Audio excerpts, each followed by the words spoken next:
Sesuai namanya, jajanan satu ini mengkombinasikan adonan papeda atau tepung sagu yang sudah dicairkan dengan telur. Saat ini papeda telur sudah mulai banyak dijajakan oleh pedagang kaki lima. Salah satunya adalah milik Bapak Agani. Ia menjual papeda telur hanya Rp1.000 per tusuknya. Papeda gulung merupakan variasi makanan yang mengkombinasikan aci dengan telur.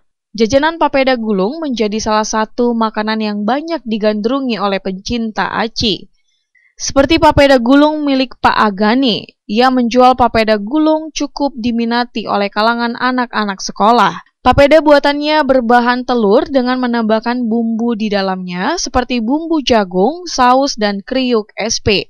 Dengan harga Rp1.000 saja per tusuknya.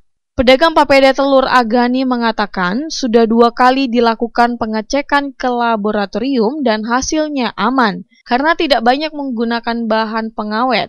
Semua bahan yang digunakan adalah bahan produksi dari perusahaan yang sudah teruji kualitas dan keamanannya. Aman. Oh, sudah di laboratorium, Pak? Sudah aman. 2 kali.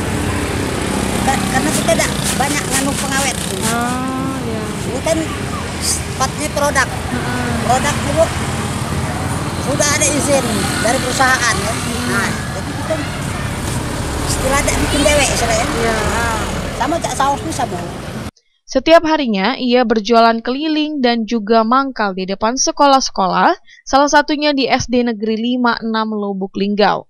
Dalam sekilonya ini ada 10 telur. 10 ekor telur. Yang itu terasa sedap. Oke, baik. Tak pakai campur apa-apa ya lemak nih.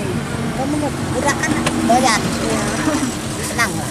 Pak, selama jualan di sini dengan keliling lebih ramai di mana, Pak?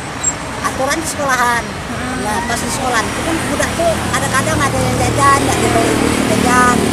Kadang-kadang tuh giliran balik kan kadang kayak inilah, kadang-kadang jajan, kadang enggak. Kayak itu. Ayu Fitriani, Selampar TV melaporkan.